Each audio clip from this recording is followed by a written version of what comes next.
comment convertir des fichiers sur Windows. Donc avec Chrome, c'est ce qu'on va voir tout de suite dans cette vidéo. Donc du coup là j'ai dit Windows, mais ça marche aussi sur Mac, ne vous inquiétez pas. Juste il va falloir soit Chrome, soit des trucs comme ça.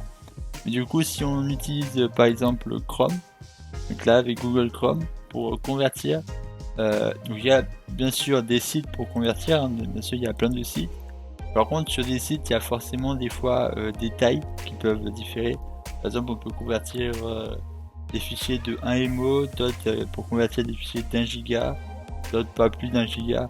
Donc des fois il y a souvent beaucoup de problèmes, donc des fois les fichiers peuvent pas être tous convertis parce que soit ils sont trop longs, soit je ne sais quoi, soit c'est pas un type de fichier qui est convertable sur le site.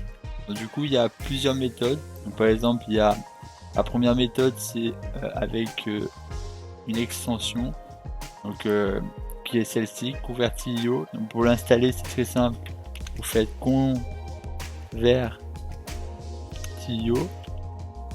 Alors Convertio, alors attendez que Convertio, excusez-moi pour l'orthographe, Convertio, ah oui mince, Convert, j'ai oublié ça, bien évidemment.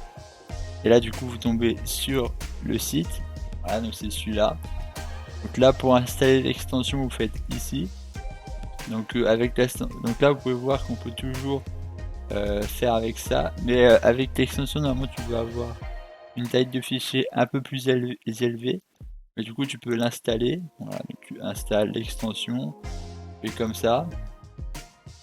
Et là ça te permet permet pas de faire forcément des grandes tailles de fichiers, mais ça te permet de les convertir un peu plus rapidement. Donc ça peut être utile si tu veux les convertir plus rapidement, les fichiers. Ou alors quelque chose de plus simple, si tu es sur un Windows, c'est carrément d'installer VLC.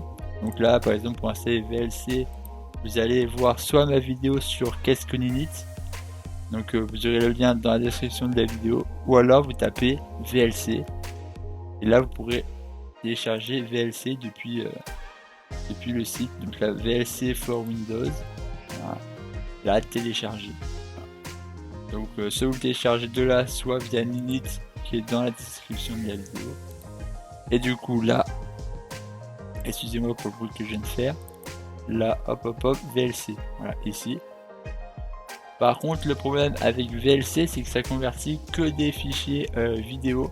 Là les fichiers vidéo ça y va à l'infini. Donc du coup ça c'est bien si vous avez des vidéos par exemple. Parce que là les fichiers texte et tout ça, ça prend quelques MO, donc du coup vous pouvez utiliser Convertio. Mais pour les vidéos je vous conseille d'utiliser VLC. Donc du coup après pour le faire vous faites média. Et au lieu de faire ouvrir, vous descendez ici, donc convertir et enregistrer. Et là, c'est comme tout, hein, vous choisissez bien sûr la vidéo que vous souhaitez. Donc là, moi, je vais aller par exemple dans vidéo et on va prendre par exemple la dernière sur Edge. Voilà, télécharger des vidéos sur Edge par exemple. Donc, si vous ne l'avez pas vu, je vous invite à voir dans la description. Là, on peut voir qu'on peut même en ajouter plusieurs, donc en faire plusieurs. Moi je vous conseille de le faire quand même un par un, mais vous pouvez toujours en faire plusieurs. Là vous regardez bien que vous êtes bien sur convertir. Là vous choisissez bon là c'est la source d'où elle vient. Là convertir, donc c'est pour voir en quelle qualité vous voulez qu'elle soit convertie. Donc, MP4, MP3, voilà, Android SD. Donc ça c'est vraiment pour savoir en quelle qualité vous voulez qu'elle soit modifié.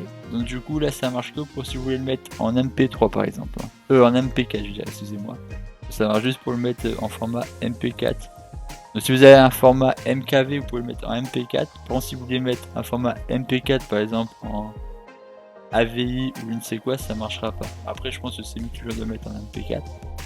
Donc, du coup voilà comment convertir un fichier. Et là vous pouvez bien évidemment choisir où vous voulez qu'elle atterrisse. Par exemple dans bureau on peut dire. Et là vous faites démarrer. Voilà, démarrer. Et là du coup la vidéo elle se lance en fond. Donc, du coup là c'est le logiciel qui lance en fond pour voir la vidéo. Après, dès que ça sera fini, ça va se relancer pour le télécharger. Bon, là, je vais pas vous le faire parce que sinon, ça va le télécharger. Et là, du coup, voilà comment ça fonctionne. Là, vous pouvez voir que ça fait comme ça. Bon, là, ça fait pas en entier parce que c'est pas... J'ai pas fait en entier. Mais là, on peut voir 1 minute 4 parce que le moteur, le VLC a converti déjà 1 minute de vidéo.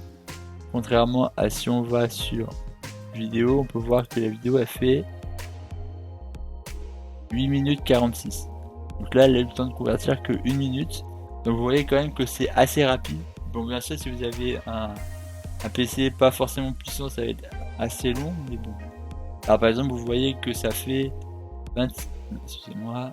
Là, ça fait 29 émo. Donc là, par exemple, si par exemple votre ordinateur n'est pas forcément puissant, vous pouvez voir que vous pouvez encore le faire à partir de là. Donc là, bien sûr, c'est pour si vous êtes sur Google Chrome, donc vous utilisez ça. Voilà. Sur Mozilla, ce sera pareil et tout ça. Mais je vous ferai bien évidemment une vidéo spécifique sur Mozilla ou sur d'autres sites. Voilà.